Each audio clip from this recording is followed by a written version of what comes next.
শেখ হাসিনার সরকারের পতনের পর অন্তর্বর্তী সরকারের দায়িত্বে আসেন বিশ্ব বরেণ্য প্রফেসর ডক্টর মোহাম্মদ ইউনূস। শুরু থেকেই তাকে সমর্থন দিয়ে আসছে বিএনপি সহ দেশের সব রাজনৈতিক দল। কিন্তু তরুণদের উদ্যোগে এনসিপি নামের নতুন রাজনৈতিক দল আত্মপ্রকাশের পর থেকেই ক্রমেই রাজনৈতিক দলগুলোর সঙ্গে সরকারের দূরত্ব বাড়তে থাকে।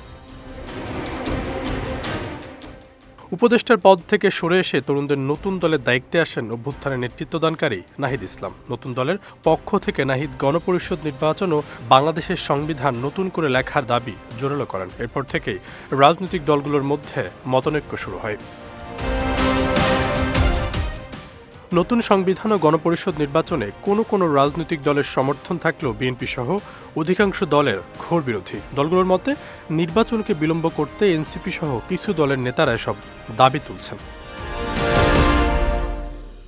এদিকে অন্তর্বর্তী সরকারের পক্ষ থেকে বলা হয়েছে, চলতি বছরের ডিসেম্বর থেকে আগামী বছরের জুনের মধ্যে জাতীয় সংসদ নির্বাচন অনুষ্ঠিত হবে। এতেও কিছু রাজনৈতিক দল সমর্থন দিলেও বিএনপি সহ অধিকাংশ রাজনৈতিক দল বিরোধিতা করে আসছে। এসব কারণে দেশের নতুন রাজনৈতিক সংকট দেখা দিয়েছে।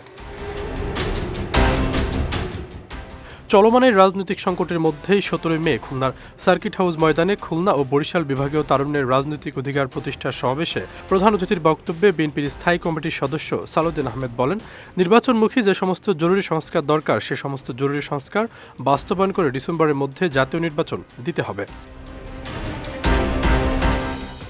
যদি নির্বাচনের দাবিতে কোনোদিন ডক্টর মোহাম্মদ ইউনূসের নেতৃত্বাধীন অন্তর্বর্তী সরকারকে ঘেরাও করতে হয়, তা হবে জাতির জন্য দুর্ভাগ্যজনক। এমন মন্তব্য করে সরকারের উদ্দেশ্যে সালাউদ্দিন বলেন, বিচার ও সংস্কারের বাহানা দিয়ে দেশের গণতন্ত্রকে বাধাগ্রস্ত করবেন না। ফ্যাসিবাদের দোষরদের উপদেষ্টা পরিষদ থেকে অপসারণের দাবি জানিয়ে সালাউদ্দিন আরও বলেন, বিএনপি আগে থেকে উপদেষ্টা পরিষদে আওয়ামী ফ্যাসিবাদের দোষর রয়েছে বলে সতর্ক করে আসছে। তাদের ব্যাপারে সতর্ক না হলে পরবর্তীতে অন্তর্বর্তী সরকারের ভাগ্য নিয়ে আশঙ্কা প্রকাশ করেন তিনি।